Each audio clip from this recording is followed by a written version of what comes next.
They're starting to see their friends and neighbors go out of business, and these are businesses that have been part of the fabric, just tightly woven into the fabric of the community, and suddenly it's gone, and there's no retrieving it. 30 years ago, the town of Seligman nearly died when its famous main street, Route 66, the Mother Road, was bypassed by Interstate 40. We tried to stick to the original 66 as much as possible as we drive east through Arizona. This was one of America's first paved national highways. Here's old Route 66. And the Delgadillo family was determined to preserve the area's proud heritage. So they set about to put this town of 456 back on the map by drawing tourists back to Route 66 with a snapshot of America of yesterday. Ice cream, yes. Irons or twines? You can't get this at McDonald's. Ice cream. Thank you. Ice cream. Yeah, see? You got it. Sell it for $1.40. I mean, what the heck? You know what? We're not a Burger King. You don't have it your way. You have it my way, or you don't have it at all. So here. Okay? From the tourists way back in '88, when they start trickling in from the eastern part of the United States, the western part of the United States, from China, from Japan, from Holland, from Germany, from France, from Austria, they start coming into town and telling me, but Angel, when you let, as though if I could stop it, but I will try, when you let a McDonald's come in here, I won't have to come to Seligman. I don't want to come to Seligman anymore. I can see that in Germany. So the traveling public is looking for America of yesterday, mom and pop businesses, and Seligman is comprised of mom and pop businesses. 86 miles later, we arrive in Flagstaff, Arizona. This small city just fought a bitter referendum over a big box zoning law.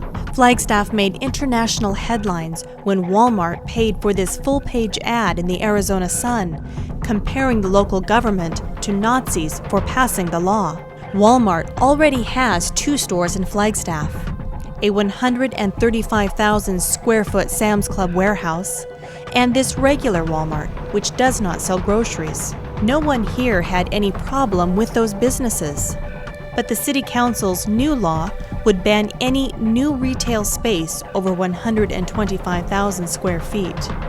Even more restrictions would apply if that retailer also wanted to sell groceries inside the same store. That's what got Walmart's attention. Its one-stop shopping supercenter stores devote nearly a third of their space to food. Property rights advocates said the law would interfere with the freedom to do business in Flagstaff. So with Walmart's money, they forced a referendum.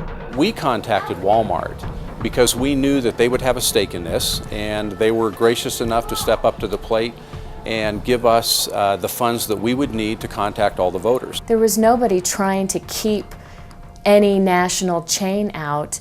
It was just people wanting to have some rules for their town, and people who elect a city council to do a job. And frankly, I'm offended that Walmart could come into Flagstaff and mess with our local politics this way. They want to close the gate when someone comes to a community, and that's where you really start to have to get in, and you have to take almost an extreme to the other side to say, no, we are going to protect private property rights at any cost, just to make sure that the consumer and the owners of private property are always protected in the values that they have in their community. It was frustrating to see them be able to come in and stir up our community this way and pit neighbor against neighbor in this nasty kind of battle that, frankly, this town just didn't need. And this is the Nazi book burning ad. Basically accusing you of attacking the Constitution, attacking what America stands for. They're saying that if you oppose Walmart, you're anti-American, it sounds like. Well, and attacking our local government, and all along we kept trying to remind the people of Flagstaff that our government is us. And we ran an ad that offended just about everybody. We apologized. We have fired the agency that did the ad. The manager that was involved has resigned and left the business. We're just so sorry that it happened. World's largest corporation coming in, spending $300,000 overwhelming the grassroots efforts of local citizens and effectively rewriting law that they dislike. And of course, they're able to use that power to overwhelm the will of citizens in many areas. What happened in Flagstaff has repeated itself in towns across the country. As a ballot initiative funded by a powerful out-of-state corporation defeats the local big box restriction, but not by much here. With 17,000 votes cast, Wal-Mart supporters won by a 365 vote margin.